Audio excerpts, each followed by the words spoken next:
This is the Made for Living Well podcast, hosted by Alexa Sherm, the place to create a life well lived.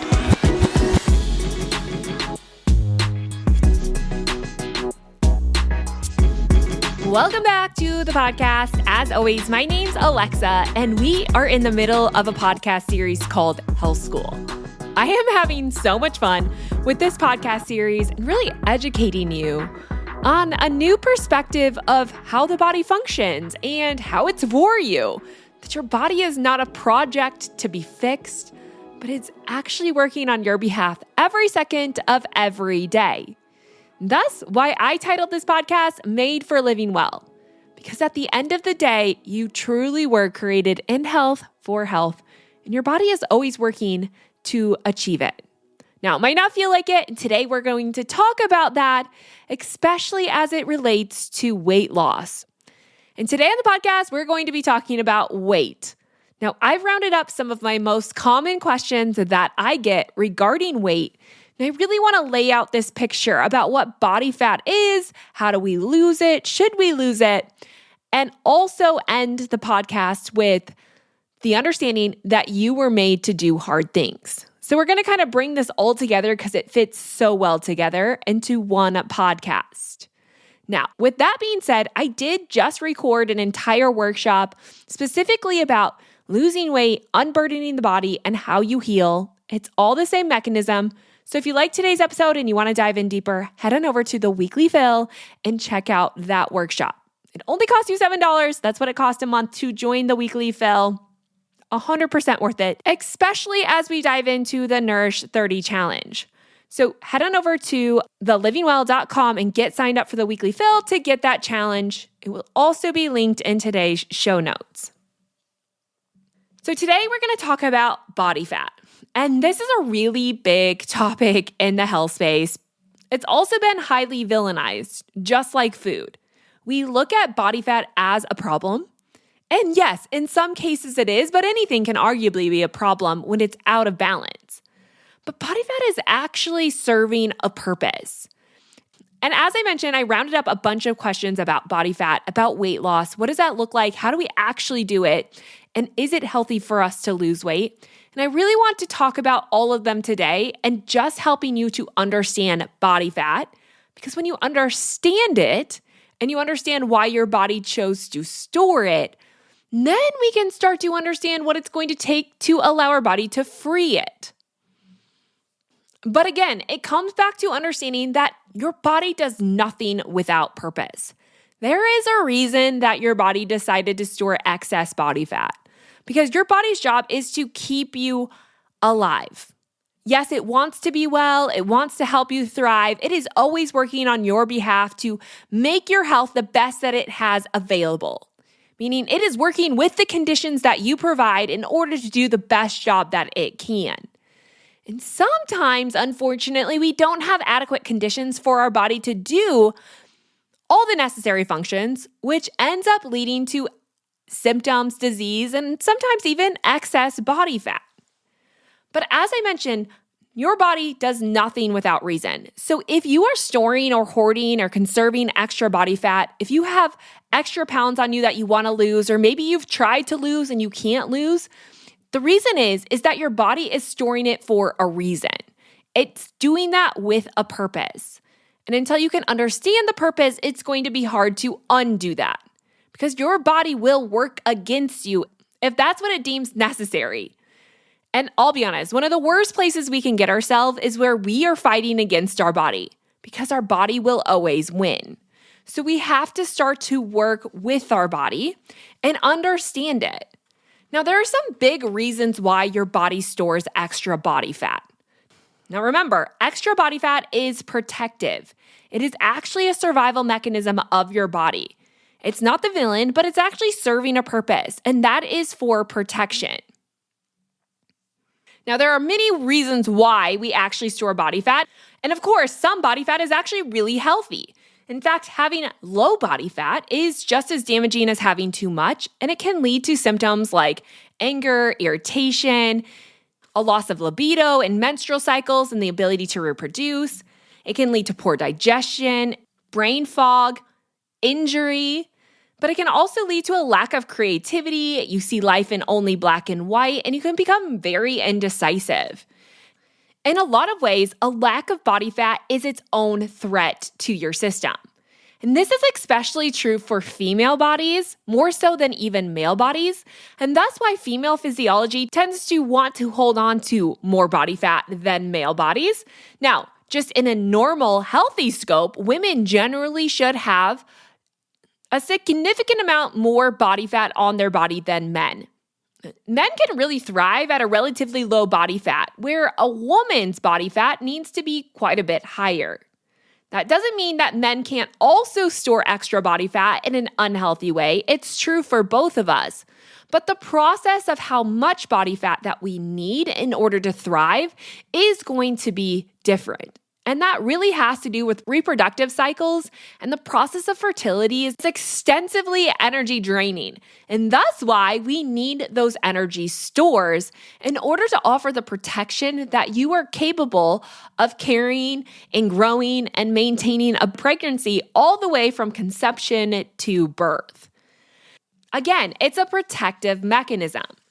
Now, there are also other reasons why we potentially store extra body fat. There's reasons similar to that in the fact that energy is the ultimate form of survival for the body. It is what keeps us alive, and therefore, your body is going to work every second of every day to ensure that you have the appropriate amount of energy to do the job your body was designed. Anytime energy gets threatened, at least in prolonged periods, your body is going to shift its focus from using energy to mobilizing energy into conservation and storage. And this has to do with the system of metabolism, which is always regulating the level of energy inside your body. And it's either up-leveling that or up-regulating that, speeding it up so that you can expend more energy, or it's slowing it down. Which doesn't mean energy's not there. It just means it's going to slow the rate in which you use and generate that energy, processing that energy into stores. So you're going to store, hoard, and conserve energy when energy feels scarce.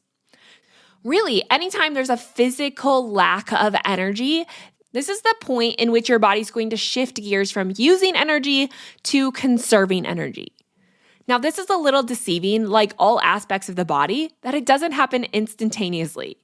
And this is why we get on the idea that calories matter, because there is a brief point inside your body where a restriction in energy consumption or an overburning of energy, like excess exercise, can in fact make your body lose some weight. It can in fact burn some body fat. It will do that as it shifts gears into more of that storage, hoarding, and conserving mark, which is why roughly 95 to 98% of all diets fail, is because we don't work with the process of body fat, we don't understand it and respect it, and we override the needs for our bodies, or we think we're overriding the needs for our bodies, but it generally comes back to bite us. So one reason we store it is just that we have a lack of internal healthy flow of energy. Our energy is scarce. The second reason could just be that you have an overburden of unsafe or unhealthy toxins and chemicals inside your body.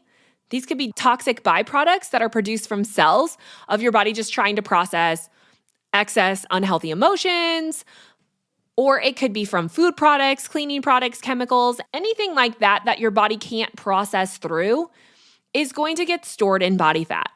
Body fat is a great protector and insulator of things that would otherwise hurt the body, so we can just shove that stuff into fat cells. The third reason is that body fat actually protects against emotional charges. So if you feel like you've been through some pain and some trauma, or you feel like you're down or depressed, body fat is really an insulator, right? We often think about that as insulating our body from temperatures and outside extremes, but it's also insulating the movement of emotions through our body.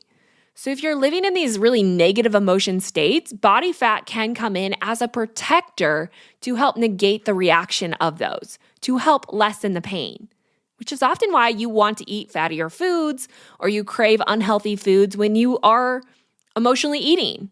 It's because that fat also helps negate the pain. It helps reduce the pain and the charge inside the body. The fourth thing is it can help you not be seen. And when we talk about protecting you from the emotional charge, body fat overall can protect from emotional trauma. It might not seem like getting heavier is a way to be unseen, but there is a level to that of you kind of hide behind your weight. Like you can hide yourself in the body fat. This is a deeper topic. It maybe is harder to understand, but people do use body fat as a means to become invisible. And there are studies that say that, people who are heavier are not as noticed as people who are at a healthy weight. So there is studies that say that humans actually see people differently based on their weights. And thus why we also believe that if we gain extra weight or we hold on to extra weight, no matter how much we hate it, it is a way for us to maintain our state of hiding or in the carrying of old trauma. And then again, the fifth reason that I can give you why we store extra body fat is, again, for reproduction. And we kind of talked about this at the beginning, so I won't touch on that, but there is a difference between male and female bodies. And female bodies do need to hold on to extra body fat. I don't want to say extra, a healthy amount of body fat to make sure that you can carry and appropriately reproduce and maintain a pregnancy. It's also why people who are thinner generally don't have a libido. It might appear like that's the ideal form for intimacy, but it is not. Women have a much higher libido when they're living at a healthy body weight. Now, again, there's multiple other reasons, but those are really big players in why your body might be holding on to body fat. Again, body fat is like a bodyguard. It's a protector. It's necessary, and it will always maintain its status as long as you give it a reason to stay. Now, of course, like all things, it can be a double-edged sword, right? Like it is a protector.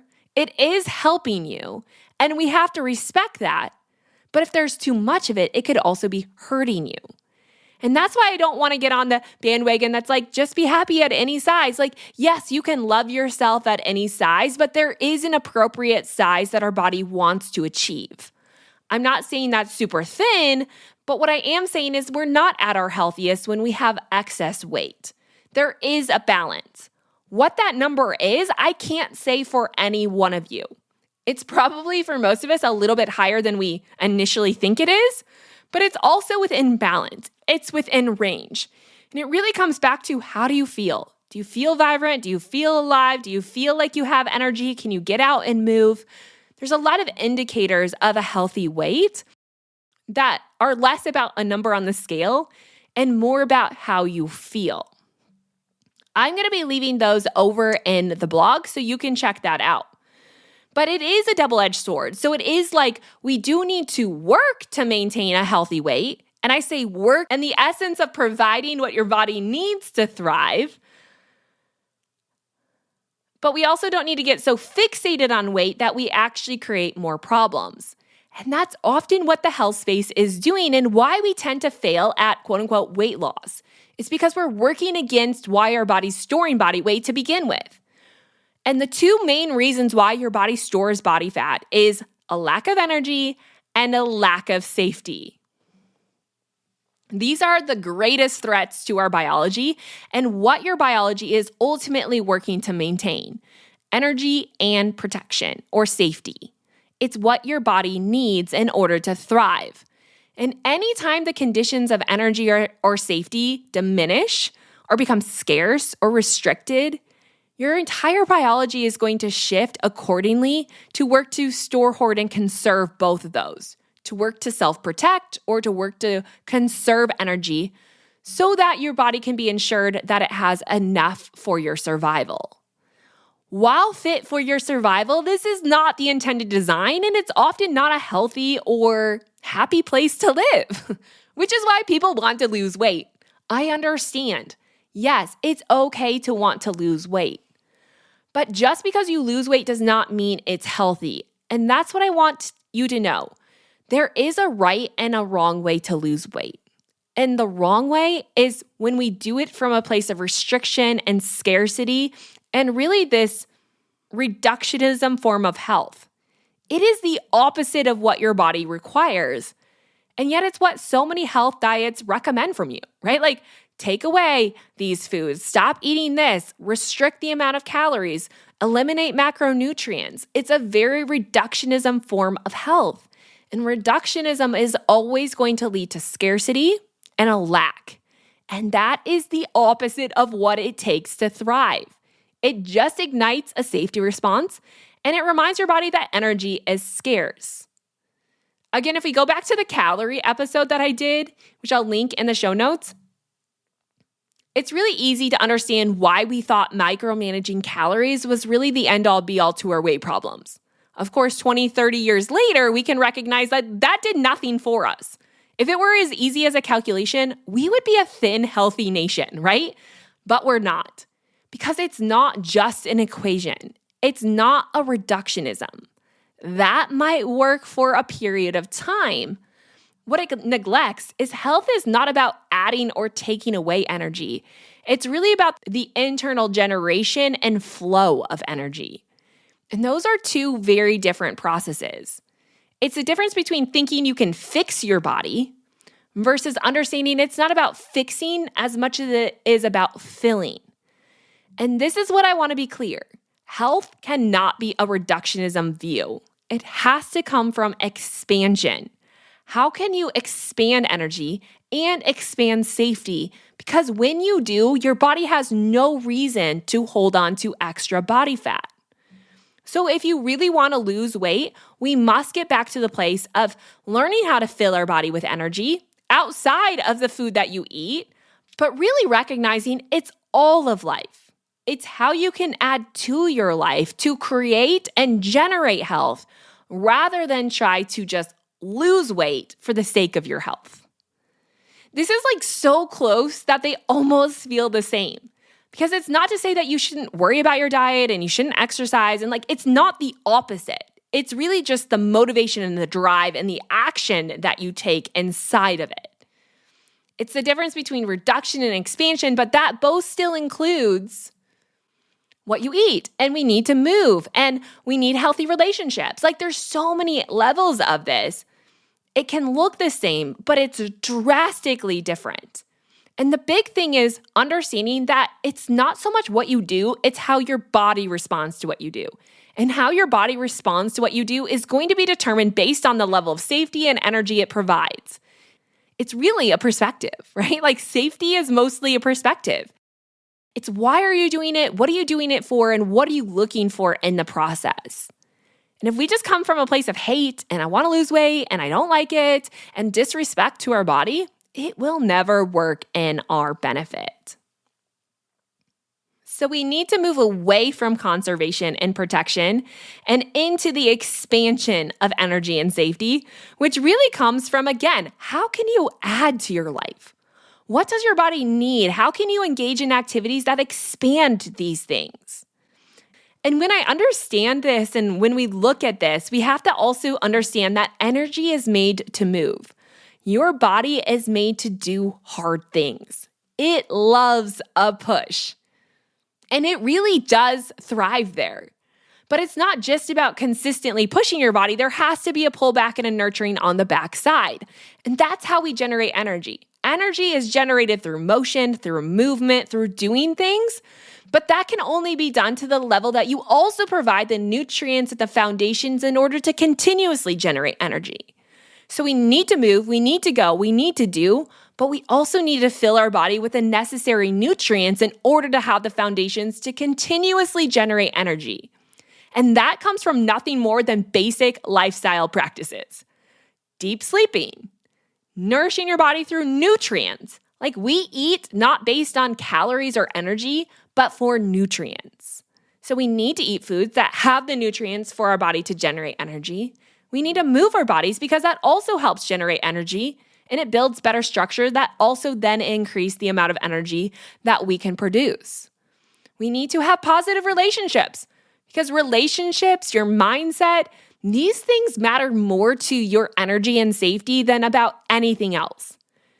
Thus, why I talk about soul care and about our belief systems and even about what God's design was for our body. Because those generate safety more than anything in this world. And if you can have a foundation of safety, you can completely change why you do everything in your life. And you have a different perspective. And that changes your biology. It's all truly interconnected. And again, it comes from a place of expansion, not reductionism, which is also why I say, we need to go out and take up space in the world. We need to go out and do things. We need to do hard things. And that also doesn't mean then we should flip to the opposite extreme, which is what we've done, living very highly in our rest era. It is so much more than that. Today, right now, I would say most people are actually resting too much. And I want to say the difference between rest and artificial rest, because we need to rest, but a lot of rest actually still comes in the form of movement. Even sleep is a movement through your body. Your body is doing a lot of different processes while you're sleeping. It is still working. So we need to think about rest not as sitting and scrolling and binging and quitting and isolating. That's kind of our rest era that we're living in. Stay home, stay isolated, binge Netflix, scroll your phone. I know we wouldn't say it that way, but that type of rest is not real rest. Real rest is what fills you with energy. Anytime you're resting in a way that it just continuously drains you and makes you feel mopey and tired, that's not real rest. One way to understand this is by looking at sleeping in. A lot of people think I'm just going to sleep in and I'm going to feel more rested. But have you ever slept in and felt more tired and sluggish throughout the day? That's because there's a time that we're over-resting. And while rest is important, over-resting is just as harmful as overworking. We need to get off the extremes. It's not about one or the other. It's about doing both. And that's not an equal balance. You will work more than you rest. But again, it's finding the balance in every day and every week. So I'm going to go out on a limb and just say, I think we're resting too much. We're not pushing our bodies in a way that is healthy and sustaining and really growth-worthy. We need to push our body to develop strength and resiliency. And right now, we're living with weak, unstable bodies that are affected by all of life. And really, the goal should be to be unaffected by life, to be able to endure hard things, to move through them. That doesn't mean not grieve them or suppress them, but to really experience them and to continue moving forward. And when it comes to weight loss, when you can learn how to mobilize your energy and safety, you can start to shed the unwanted weight in a healthy way. And that comes back to all of the same principles the health space has taught you. But again, it's coming about it in a different way. Less about reductionism and more about expansion. So you want to eat healthy foods, not because you're micromanaging how much calories you consume, but so that you can maintain a healthy baseline of the nutrients your body needs to continue to generate energy. And for some people, that might mean you need to eat more. The same thing goes for exercise. It's not just about burning and burning and burning, but it's about using movement as a way to move and generate energy, as a way to create flow. And that might mean doing some workouts, but it might also just mean gardening, going on a hike, spending time with your friends, playing recreational sports. There's a lot of ways to move our body that is not just trying to beat it into submission, but really about generating energy and building structure that then continues to generate more energy. It's doing things that are supportive of the body so that you can change the conditions of your internal body and create a better outcome.